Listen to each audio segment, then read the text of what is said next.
Call to order the special meeting of the Newbury HR Board. It is 4:04, and present are Diane Doyle, Tracy Blaze, Mark Bleckman. John Ferrara. Anthony Antico. Lynn Chatty. John Lucy.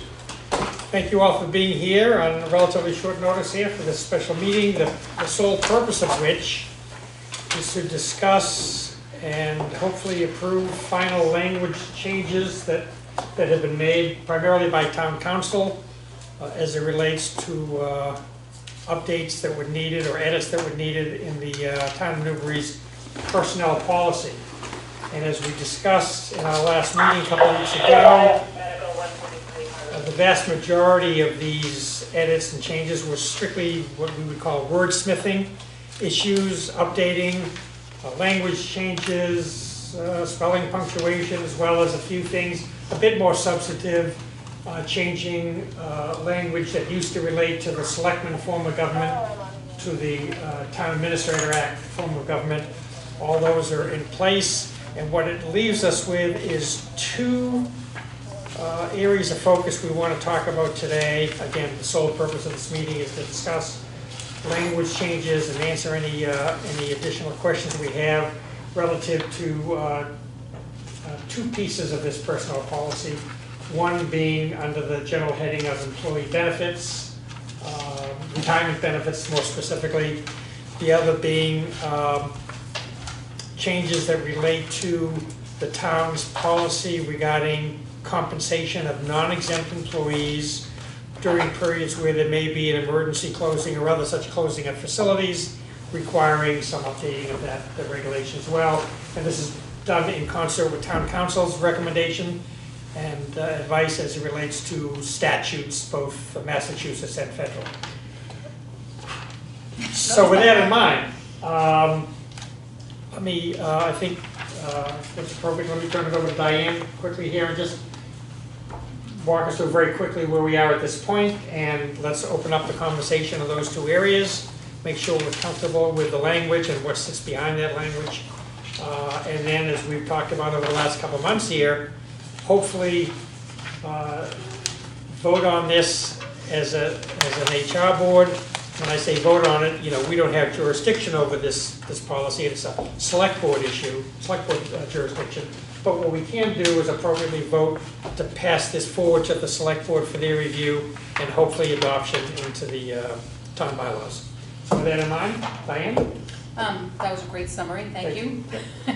I think for John, we had started a discussion about these two issues, and we got to the point where we started to raise some questions, and in all fairness, this didn't go out to folks until the day of the meeting, and I had received it from town council that day. So I think based on the fact that we didn't have a significant enough time to review them, and then also with two board members missing here, we thought it made sense to move it forward to a subcommittee so that we could finalize those two issues and move forward. Right. John, any questions since you were with us the last meeting? I'll let you know, I've read it all thoroughly, and I listened to the 24th meeting. So I caught the act of the four of you and got a sense of what you were talking about and made a bunch of notes on page 13 through 18. Good. Thank you. John, anything from you? Nope, Chief, I did review it. And okay. Diane, do you want to just quickly go through this language and then we can open up the discussion? Okay, so I'm sorry, before we do, Tracy, did you have any no, points you wanted to make? Okay. no. So Thank you, Diane. what you have under the retiree benefits section is an update to the policy reflecting changes to the criteria under which various groups of employees can retire with insurance benefits. And in the previous policy, it was based on the town bylaws that actually had gone away when we drafted this document. And it had in it sort of categories based on numbers of years of service as well as age. And there was a case that I actually forwarded to Tony involving the city of Somerville that came up when we looked at a retiree last year. And what we found was that there was a case precedent that made us take a second look at this with town council, and it was more reflecting groups and entrance dates to Essex Regional Retirement System and what benefits they're eligible for. So that is the retiree section, and do you want me to go on to the other one, or do you want to discuss this one? Let's just do one at a time, I think, be appropriate. So that reflects the language that starts with retiree and retirees' dependents, spouse coverage, general eligibility. Is that correct? It is, That language change starts? it's chapter 7. Chapter 7. We would remove paragraph B, which speaks to the retiree benefits, where we get into years of service and age. Right. And then if you go on to subparagraph, which is now C, it details under retiree and retiree dependents, special coverage, the categories that basically mirror what employees how they can retire into Essex Regional Retirement. And just to follow up on what Diane said, this was all resulted from 2012 legislative changes, if I'm not mistaken. It was a 2015. But we didn't even have the 2012 changes reflected in our policy document. Okay. Question. So these went back to the select board, is that correct? After we discussed a few weeks ago? No? No, you guys would discuss, deliberate, and then recommend to the select board Right. changes. Okay. When your work is complete. Right, so the select board has not seen this. Okay, either one of our issues, neither one of our issues, the select board has, Correct. excuse me, has not seen. Correct. The Okay, town council has them. okay, so it went back, sorry. Yep. Okay, Yep. so it went back to town council? Right. Okay, was there any feedback from them on these, on particularly this issue, I guess, since Well, we're, I just want to clarify, so this hasn't gone back to town council since we met last. okay, This language and this change to the policy strictly follows a case precedent and strictly follows the guidelines under which an employee from our town can retire, Okay. utilizing Essex Regional Retirement System sort of guidelines. okay, And so this was something that changed in the original draft. But I think there were some questions that I can't recall exactly what they were, but we felt, again, we didn't have enough time because I got this to you on Monday, we discussed it on Monday. But I can't recall that it needed to go back to town council. I think Tracy did check to see if he was available, but we all sort of felt that we could discuss it and move forward. Yeah, I don't recall in our last discussion that there were any to-dos as it relates to us getting back to town council saying, you know, we have questions about this language, would you consider changing it, or okay. I may be, No, I think that was how we Okay. left it. yeah. Did you have specific languages that No. you were concerned about? Okay. No, The case study that you referenced in Somerville just coming in line with Essex County? So it was a case in 2015 where there was a retiree who went to retire, and the policy at the time of that community sort of had the same issue that we had, which is that it linked years of service and age, and it was found to be, and Tony, maybe you could speak more to it, because discriminatory in nature. And so what was, again, recommended is that we follow the profile based on Essex Regional, based on when you entered into the Essex Regional Retirement System, and what is required under Group 1 and Group 4, again, police and regular, as far as how you would be able to retire. So you basically have to have retirement benefits to qualify for health insurance coverage for retiree benefits. And so this followed the case precedent and corrected what we previously had, which was just a discriminatory based on age and years of service. Tony, maybe you could. And also because what prompted this whole thing, it was that the Board of Selectmen, which they then call themselves, weren't going to pay her for her benefits. Nothing. You know, we'll set you up with that account, but you've only worked for us for 6 years. But she, in actuality, had been a 30-year employee of the Commonwealth of Massachusetts. And that was the difference in this case. So, as it turned out, they had to pay her for all of her, not all of expenses, but the health insurance portion of that, up to the amount of 75%. earlier they had said, yes, you qualify for that, but you don't qualify for any funding. And also at that time, the community had been, they had elected to follow general laws, chapter 32B, which is one of these, the statutes that come out that if you're going to use it, then the town has to agree that they will abide by that. So they had done that. So, but the bottom line here in this case was that somebody's going to have to pay for those health benefits. And only because the statute, 32B, civil sections, absolutely mandated that. So it was really, I mean, in first year law school, you could have won this case. They didn't really, but anyway, so that's really what the gravity of that case was. And I presume, I think if I recall from going through some of the bylaws, chapter 32B comes in my memory, that we were having some discussions that at certain times the towns, and as long as the town agreed that they would adopt section, I think it's section 9E of 32B, then that's it. You know, And that is the case. Yes. Yes. and you've done it. Yeah, okay. Thank you, Tony. I also think that what happened at the last meeting was I raised the question about an employee who maybe wouldn't have been with us for a certain amount of years. And I think I misspoke and brought that up in a way that I think I was confusing folks. And so it speaks to creditable service. So you can have someone that works for us for a year but has 9 years of creditable service somewhere else, and so long as they transfer the funds to the Essex Regional Retirement System and they're vested with them, we would Right.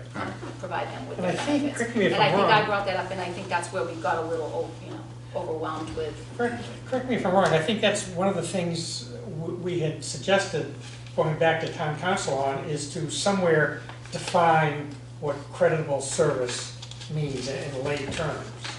Because I don't think it's, I think most people probably assume they understand what it means, but I think you'll find it in the Essex Regional Retirement Systems documents, but nowhere in ours. That's what I'm So wondering. we can certainly do you take think that there's a place for it? definition. You know, because everything hinges on credible service, credible or creditable? Creditable. Creditable service. Creditable. Creditable service. I would think that maybe just a line or two, you know, with that definition would help people so that they don't have to, go too far afield to find what the definition is, so. So I think that's referenced in paragraph C, the final, it says coverage depends upon age, creditable years of service, and retiree group. Right. We could also say coverage depends upon age, creditable years of service as defined by the Essex Regional Retirement System and retiree group. I don't know. I mean, you look at one large element in the teaching industry is statewide, 50 states, Maine to Maui. And creditable service doesn't transfer from Pennsylvania to Massachusetts or from Massachusetts to Maryland. But if you're in the same state, moving from one system to another, it compiles. Right. And you get a blend of retirement and creditable years or years served. Yeah, I would just think, just a quick definition in lay terms would help people make a straight line to, whatever decision they have to make. So, okay. So, is there any further discussion about or any concerns about this piece of the new document that relates to retiree benefits?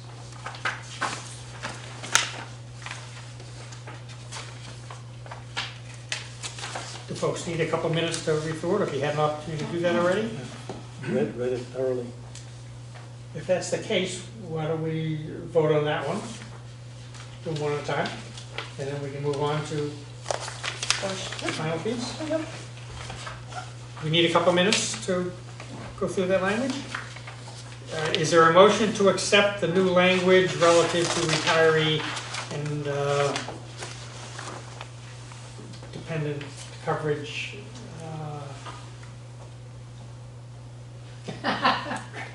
Is it so moved? Motion. I'll make the motion. Is there a second? Second. Is there any discussion? There's a mild, so who's going to describe this element to the Board of Selectmen? We can. Yeah, we will. Okay. So I am supportive of this as long as someone is going back and adding that language and, you know, getting it authorized or, you know, supported within administration as to our conversation here. Yes. Okay. Just wanted to put that So out. do you want to there. amend your motions to say that you're moving it as amended with? Yes. Okay. Yes, moving it to be as amended with review, supporting language as we discussed in the meeting, and, you know, approved and supported by administration. Is there a second to that amendment? John? Second. Any further discussion? You mentioned earlier from the last meeting that I typed in that you're going to ask council to Zoom with us tonight. I rethought that. Okay. After speaking to Diana about it, I thought it would probably be better if Tracy were here so that, especially as it relates to this next point, if you recall, on the next subject matter, there's some variation between what the law states and what we as a town of Newbury might allow above and beyond what the 3-hour minimum states. That's why I thought it might be appropriate to have Tracy here to speak to what town administration's practice, if not policy, is on that particular subject.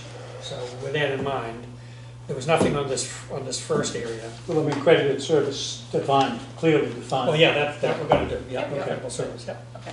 All right, I'm comfortable. Any further discussion?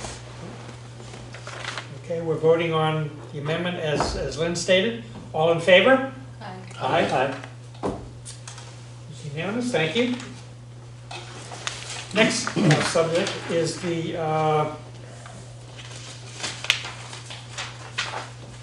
Page 18. this relates to, generally speaking, compensation of non-exempt employees during those rare periods when the office may be required to be closed due to an emergency, storm,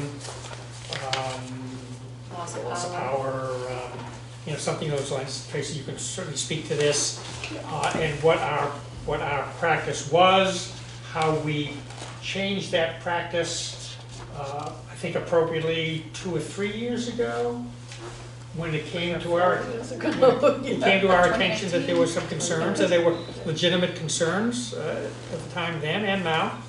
And so we were able to amend the policy. I think it's worked well.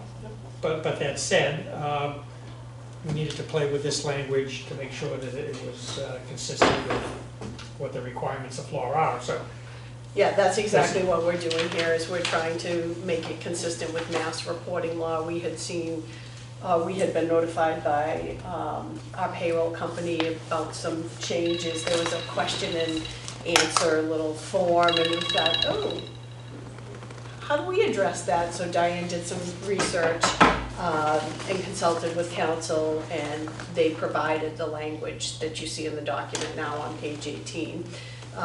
So the only situation that we had discussed where it happened to us once was when we had a significant power outage in this area of town. So employees had reported to work.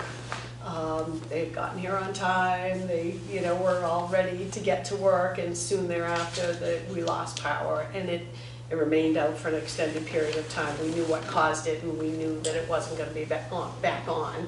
So we did release the employees, and at that point in time, we were following the previous guidance in our document, and now this would allow them for 3 hours of paid compensation in an event similar to that.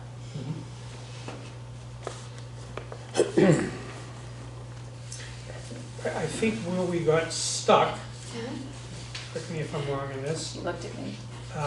was the language which talks about reporting for duty on time. And I think we were looking at the spirit of that versus the letter of that. Okay. You know, should there be a raging blizzard and town administration makes a decision on a Tuesday evening not to open the offices Wednesday morning, Mhm. then technically someone can't report on time. Right? And so town council suggests that this is the language that needs to be in here. I To think satisfy- those are two separate circumstances, no? Yeah, this is specifically dismissing from work early due Correct. to emergency. I raised the question at the last meeting, what does that mean for exactly what Tracy just described? If we have a closure that's called at 6 o'clock in the morning and no one reports, do we still give them those 3 hours? And I think that that's where we got hung up with the discussion. Right. Consider what happens over at Triton Regional. You get a snow day, they get full pay. We don't get the benefits that the Massachusetts teachers contract provides Understood. here in Newbury. Understood, but I mean, if you call a chain call and just tell people to stay home because of whether it be a power outage or a dangerous blizzard and you don't want your gross national product on the highway, basically telling them you'll get 3 hours for not showing up. Actually, what this says is, I was, again, maybe I'm misreading it, but what our current policy is if we call it the night before, the day before, people don't report, those employees have the opportunity to make up those hours Right. or use, vacation hours Vacation, or whatever correct. they want to Right. do. That's specific, they haven't reported, they haven't come to the office and been turned away. And they So make it up. that's what this currently says. Make it up, but not as overtime, but as regular time. Yeah. Right. And they have to do it in a specified period of time. Right, Yeah. and we extended that We extended specified it. period of 45 time. days. It was at one point in time, I think it was a pay period. Within the week, Right, Yeah, right. and Week or Now 2 it's weeks, 45 yeah. days. 45 Right, days. which we felt was ample time for folks to make up. Now, if somebody's working for the county, same rules? We don't have county government here in Massachusetts No, I anymore, do understand. we? No, I'm talking about working for a courthouse, local courthouse, Commonwealth of Mass. I honestly don't know. Okay. Yeah, I couldn't answer that. The verbiage, if I may. yep. Yeah. Verbiage here in chapter 8, which is concerning hours of work, breaks, and overtime. And I believe it's also in the one that we actually had prepared. But it's to an employee who was unable to report to work as scheduled due to an emergency situation. Power is off, he can't get out of the street, things like that. Then it refers to subparagraph Roman numeral 4 below, and it's very clear. Employees shall have the following options relative to time lost as a result of an emergency situation, the use of accrued vacation time if available, or to make up the lost work hours. This is just what Tracy said. Right. So that policy is already in place. Correct. Well, this is a cancellation, I think. Yeah, I think if I may, so what we as a group, when we drafted this document, we spent a lot of time on this particular, because there were some situations where folks couldn't, they say we were closed on the Thursday of the pay period and they didn't have ample time to make up the time. We made provisions to extend the amount of days over which they could make up those hours, so it wouldn't negatively impact them financially. So what happened here was, again, we were notified by Harper's, we asked town council to meet the statute, we added in that if people were to report to duty, they get compensated for 3 hours if we send them home. The time lost due to an early dismissal could be the additional 5 hours that maybe they've lost that day. And it's gonna follow the same criteria that we had in place with the last document. And so the other thing is, when I did go back and speak to town council about this, at a minimum, we just want to meet the statute. Anything above and beyond, we've sort of already put in place where Right. folks they're not going to be financially at a loss because they can make up the time and they can use accrued vacation time. The only other thing that might be worth considering is defining those hours, those 3 hours, not as, for overtime purposes. You might want to have that in there, that it's just straight time, and if you have over 40, if that puts you over 40 hours, it doesn't, you know, it goes to not for overtime calculations. That was my question as well. I think somebody raised that it would, so let's talk about it and further define it. Because if it's straight time, you know, when somebody works, say, 45 hours, right, they're non-exempt and they work 45 hours in a week, why wouldn't it be considered overtime, that extra 5 hours, right? And if it's time that's making up from when they were dismissed, why wouldn't that be overtime? You know, and as long as we're talking about it and have a reasonable explanation for that, I think that's. Yeah, 'cause I'm not sure where FLSA, you know, lands on that, because 40 hours is 40 hours, Yep. but if somebody does their makeup time, I don't know if it speaks to that, so. Yeah, Well, doesn't it say just make up for the lost work hours, the loss?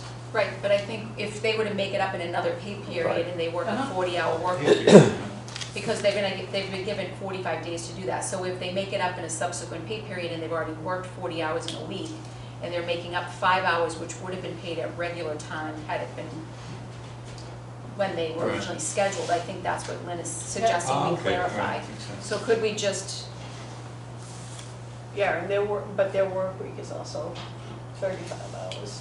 well, some work 40, some DPW, police, well, Well, they're all those teams, subject right, to those are CBAs, yeah. Hey, Chief. I just don't, does anybody happen to know if FLSA speaks to that? Is 40 hours, is that a hard number regardless of how you get over, you know, if you exceed that in a pay week, in 1 week? That's why I asked the question earlier, does it trigger overtime? Regardless of why We you're there. have to put some limiting language that would be specific to that, so that it doesn't create an overtime. That could be somebody's clarion shout, and it's gonna create some problems downstream. Right. Mhm. Within makeup lost our, So could you add that language to the last sentence? yep, But in a time period not to exceed 45 days and/or not to trigger overtime pay or something to that effect? Okay, so here's MassGov. Most employees must be paid 1.5 times their regular hourly rate for all hours worked in excess of 40 hours in a given work week. State law does not call for overtime after 8 hours in a day. Some employees are exempt from overtime, such as executive, professional, etc. So, No specific catchphrase or catch description I for have it catch-up right, yeah. overtime? That might be a question for town council. but- yeah, I mean, maybe Yeah. we could even add a C underneath, and he could give us some language to, Unless FLSA doesn't allow it. I mean, we can't. okay, so here's the FLSA language. Federal overtime provisions are contained in the FLSA. Unless exempt, employees covered by the act must receive overtime pay for hours worked over 40 in a work week. absolutely. Yeah, But I mean, couldn't we be more restrictive in allowing them? I'm trying to think who would work over, there's nobody that works beyond the 35 that would be subject to this. no, think but we're if they were starting- trying to make up 16 hours because they were closed for 2 days. Well, that we would have to limit it. I think we To just the 5 realized why hours. it's all in the same pay period. I Yeah. think that's where that came from. What if Yeah, we, Exactly what we're talking right, about. right. what if we, I understand the FLSA, and we Yeah. can certainly run that by town council, but what if we made a comment that the hours would be paid at the compensation rate when the hours were to have been worked? I'm wondering if the Yeah, but town. if they're working, if they come in and they missed 7 hours and they've already worked 35 hours that week, they can't make up those 7 hours in that week, they'd have to. Right. so are most Limited. employees at 35 hours? Okay, so then you could put in some kind of caveat that not to exceed 40 hours in a pay period. That's what That's I'm it. thinking, Yeah. something that would limit it to Right. that 40 hours per week. That precludes overtime. Okay. Not to exceed overtime limitations. So they can only do 5 hours per. Yep, Per week. or Per week. 3 or 4, you Yeah, know, right, and yeah. then do it the next week as well, Okay. and do 3 or 4. Okay, we can So talk to not, Alex yeah, about that. not to exceed Yep. or to trigger. Not to exceed 40 hours in any given week or something like that. Yeah, I mean, if you do the math on that, 45 days is a 6 weeks, 6.5 weeks, you know. The maximum straight time is 35 hours, which means you'd have a maximum of 5 hours of OT per week, times 6, right? That's Wait a minute. 30 hours, Yeah. which means that the office would have had to have been closed for 4 days. You know, For them in order to make- not be able to Right. complete Right, it not in to that get- time. to To yeah. keep it within the Seems like an 45, yeah, the outlier. probability of it being carried over 45 is very, very Yeah, slim. right, so Yeah. that's. But it will happen. Eventually, it will happen. Well, we'll cross that bridge, right? Yeah. I mean, really. Yeah, no, that sounds like good language, Well, so and that at it that doesn't point, trigger overtime.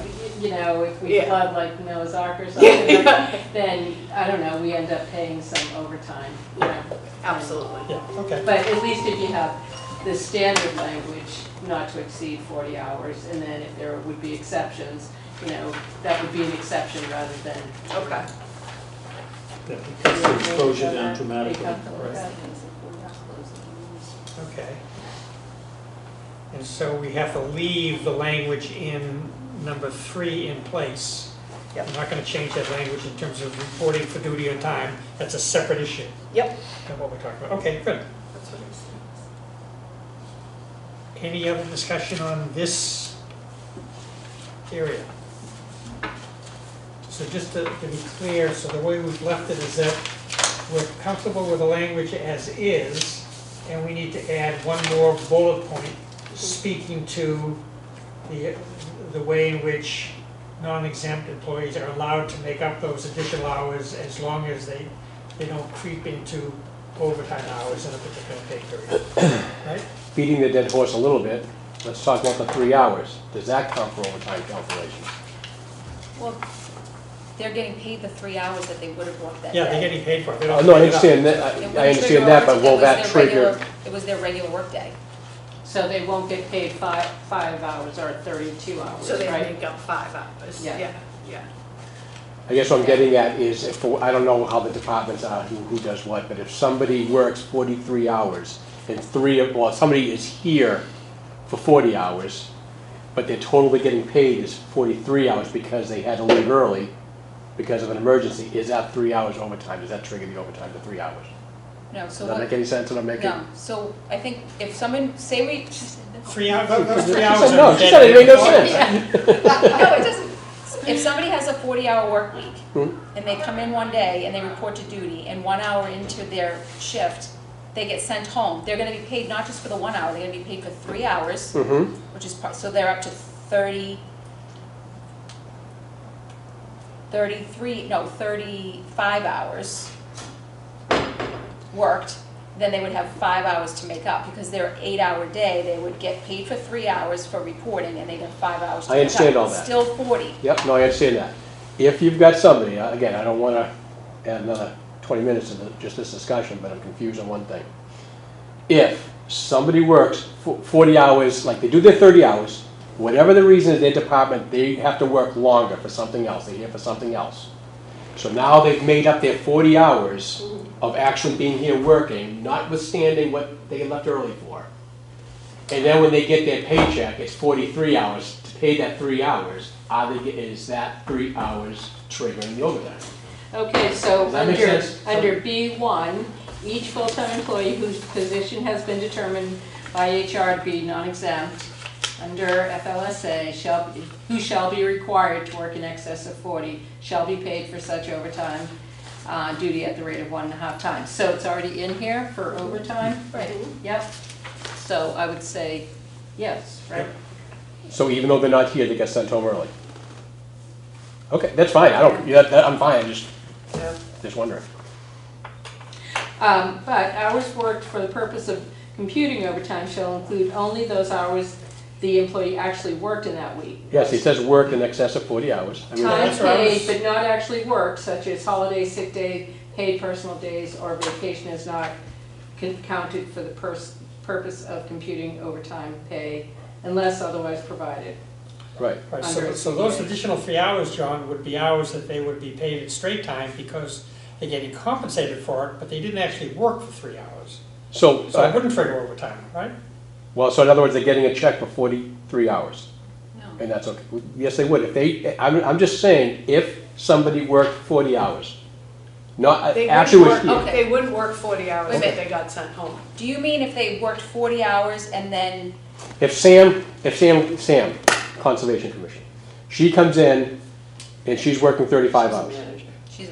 she doesn't. Oh, she's amazing. You know what? You meant Fred. You meant Fred. I give up. When non-exempt Fred comes in, Okay, when non-exempt whoever comes in, and he works a 35-hour he work. works at 35 hours. Whatever his duties are, if he has to be here longer than that, something happens this week, whatever triggered the whole leaving early thing, whatever, he has to work an extra 5 hours, physically being here for 5 hours. So now he's actually worked 40 hours, not overtime, but he worked 40 hours that week. When he gets his paycheck, he will then be the 40 hours that he was here, plus 3 hours of when he left. So, Those 3 hours are straight time, and that's Why? well and good, but where does it because of sit? what you just read. But that's not They're included not, in there. those hours not worked are not included in the overtime calculation. You might want to add early dismissal hours are exempt as well in there. Actually worked in that week. Yeah. Is that how you would interpret it? Time paid but not actually worked, such as holiday sick, personal days, or Early vacation. release should be in there. Thank you. Should we add early release to that paragraph to make it perfectly clear? You know, sometimes you put in so much that. I know, we can't cover every single Yeah. scenario, we try, But but John, to your point, if he was physically here, then he didn't go home. No. He went home on Monday because of Yeah. an because of a snowstorm. That- Right, on so Tuesday he had to work over. But Tuesday, then- Wednesday, Thursday, something was really going on, so he done Friday, 40 hours. Yeah. Okay, So he did 40 hours this week. Working a greater than 8-hour day. Working Yes. greater than what he normally does, No. but he works, No, not necessarily greater than 8-hour days. So he works 4 days at 8 hours, and then, so that would be, what, 32? That'd be 35 hours total. You don't get to 40. I think this language is fine in and of itself. The okay. beginning of the sentence is, time paid but not actually worked, which is what we're talking about here. And it goes on to give examples, and to somebody's point, I don't think we need to add 9 more examples of that. You know, I think the language which states time paid but not actually worked, which would incorporate those 3 hours of time that they were guaranteed if the office was closed. So it wasn't actually worked, but he or she is getting credit for those 3 hours, but not at an overtime rate. I grew up in the benefits business, and the best books on benefits and best explanations were Department of Labor, because every single statute, every paragraph had a plethora of examples. Yeah, And the DOL realizes that people are too stupid to live. And in the best way to consideration and understanding is purebred example, the following. And it just, just when you think about amassing 43 hours with a snow day and 3 hours, you'd have to work the Saturday to get it back up to 5 to even violate 40. So it gets very complicated from one management group to the other. And there are some parts of our wonderful government in the village triune that snow days just don't matter. They have to be here anyways. This group, the firemen, the town keepers of the roads, the property managers. There's a whole lot of folks and a whole lot of department responsibility that comes regardless of weather. so I understand your question. I think the spirit of this is so that non-exempt employees aren't detrimentally financially affected by the fact that we're closed. And I can think of a perfect, or a scenario under which we closed a couple of months ago because we lost power. And there were some non-exempt employees that decided to stay because they had work that they could complete even though we were closed. So I think this is intended so that people aren't negatively impacted by the fact that we're closed. So I think to your point, even though they are here 40 and we were closed for that day, they're still being paid for their 40 hours.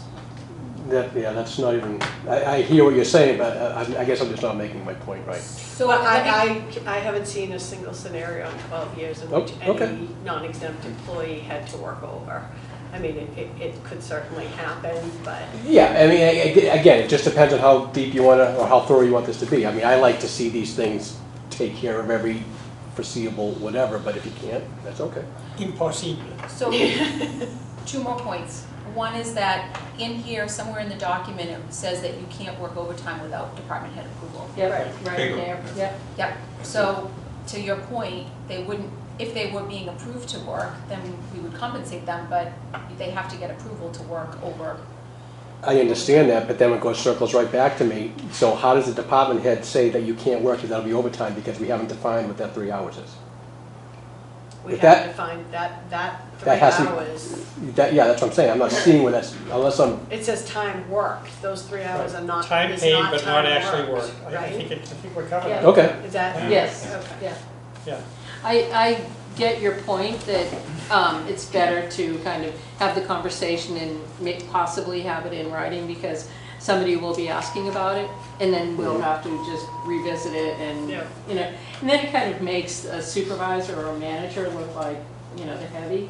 And so, but I can support it based on this conversation. Mhm. Well, we could certainly just add the language which says time paid but not actually worked, such as holiday, sick days, paid personal days, vacation, or required office closing. Yeah, Mm-mm. I think, well, I see what you're saying, but well, I don't know, I think I've beat the dead horse. I mean, it covers this a I bit. hear you, because that's the stuff that comes to me, you Yeah. know, like, well, what about this? Oh, gosh. Yeah, I mean, yeah, it just seems like it's kind of lingering out there, but it just Yeah. might be me. You know, I just threw it out there if you guys think it's good the way it That's why we're is. here. Yeah, you know, I mean, it's, Well, you're right, C1 leaves it to interpretation. I So- don't think you need- I just hate leaving things to And interpretation. it's just the idea that one has to approach their department head So before all they would they have in any one given day is inaugurate 5 a hours. full day's pay. But we don't know if they are, if we don't define what that 3 hours is, I Yeah, guess is my understood. point. It's already worked. I don't, but if you're comfortable with to work in excess of 40 hours, which I think that speaks very clearly to, then that's fine. It's just that when you go, you go down the list of what that means, you're right, you can go on forever, I suppose, but. Yeah. I like the way that it's worded here, shall include only those hours the employee actually worked in that week. Right. Time Right. paid but not actually worked, Where's such that? as, I I missed it. think, covers it. Do you think you can support that? Oh, yeah, absolutely. No, yeah, I mean, I'm just throwing it out there that it just Sure. seems kind of convoluted to me. And to avoid a conversation that probably will never happen down the road, but. But I think it is covered a couple of different ways. Yeah. In that language, Yeah. in that paragraph, so, okay. Okay. So, is there any further discussion about this subject matter's language, or are we ready to vote on that as well? Mhm. Was that the only question that we had for this? That was really the only remaining, Well, I think we already Subject. covered that if we don't report in, that didn't apply. We're gonna leave that as is. right, That right. was what we were sort of heading towards when we had the last discussion. Okay. So what was the language that you just said that sounded good, or you just said for that? I thought we were adding not to exceed in the, Yeah, Yeah, so not on to page exceed 18, yeah, 40 hours. under subsection B, B. B1, not to exceed 40 hours or, we'll seek legal counsel's input, but not to exceed 40 hours or trigger overtime. Right. You comfortable with that? Yep, Comfort level there, yes? Yes. Yes. Any further discussion on that subject before we bring it to a vote? Just to kind of recap, I do think it's a good idea to have these conversations and kind of vet through some of the language, in a board such as this, so that we're all comfortable with the language going forward. So I appreciate this meeting and this conversation. she said that so you guys won't be mad at me. She's my pal. No, as I said, this is the stuff that comes up to HR and, then you have to go back to policy and things. And so, as long as the policies are understandable and supportive of the practices within the organization, I think that that's key to having good policies. And Lynn did make the point in our last meeting that it was, these are important Mhm. discussion points. They're important changes to the existing personnel policy. And as such, we felt, with Lynn's advice, that everybody needed to be in the room. And given the fact that John and John were not with us last week, and none of us had really had an opportunity to review it because it had just been received by Diane a few hours earlier. Those are the two reasons why we decided to call this special meeting, and it was appropriate, so. So given that, is there a motion to accept, assuming that town council is comfortable with these couple last minute changes we've suggested in this final piece of the document, is there a motion to accept this language? Motion. Is there a second? Second. Any further discussion? All in favor? Aye. Unanimous. Diane, go ahead. No, I was just gonna say, so at this point, the process will be that we'll finalize the draft, I'll send it out to folks as finalized. Right. And we will get it scheduled for the select board meeting that seems appropriate, whether it be the next one or the one after, depending on timing. And we'll present it to them as revised. Right. Well, obviously Jeff's already had his briefing. What's that? Jeff came in to get his mask, had his Did briefing. you hear enough? You ran like he was on fire, you notice that? Well, while we're here, anything else that anyone would like to address? Anything, Tracy? Nope. Seeing nothing, I'll put the motion to adjourn. So moved. Is there a second? Second. Any discussion? We are adjourned. Thank you.